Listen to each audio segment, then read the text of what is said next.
பாதைக்கு தீபம், பேதைக்கு வெளிச்சம் உந்தன் வசனமே. Praise the Lord. இன்றைய நாள் தியானத்திற்காக நீதிமொழிகள் 4ஆம் அதிகாரம் 14ஆம் வசனம்.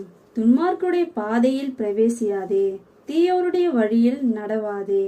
சாலமோன் இந்த வசனத்தை சொல்லிவிட்டு அடுத்த வசனத்தில் சொல்கிறார், அதன் வழியாய் போகாதே, அதை விட்டு விலகி கடந்து போ என்றும் கூறுகிறார். துன்மார்க்கமான செயலை செய்பவர்கள் மற்றவர்களை தங்களை போலாக வேண்டுமென்று விரும்புவார்கள். ஒரு நபருடைய வாழ்க்கையில் நடந்த ஒரு உண்மை சம்பவத்தை சொல்கிறேன்.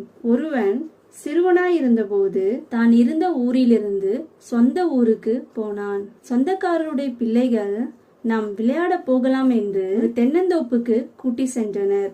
அவனும் போனான். முடிவில் ஆளுக்கு ஒரு பீடியை எடுத்து புகைத்தார்கள். அவன் எவ்வளவாய் வேண்டாம் என்று கூறியும், நாங்கள் பிடிப்பது உனக்கு தெரிந்து போய்விட்டது, எங்கள் வீட்டில் போய் சொல்லிவிடுவாய்.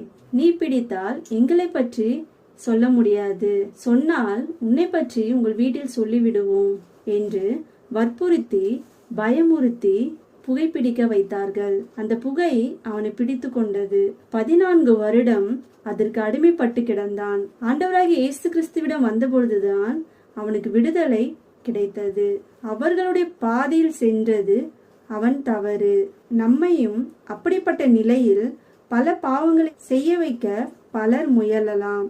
அப்படிப்பட்டவர்களை விட்டு விலகி ஒதுங்கி வாழ்வதே நல்லது. ஆண்டவராகிய கர்த்தர் தாமே நம்மை தீய வழியில் செல்லாதபடிக்கு நல்ல பாதையை தெரிந்து கொள்ள கிருபை தருவாராக. ஆமென்.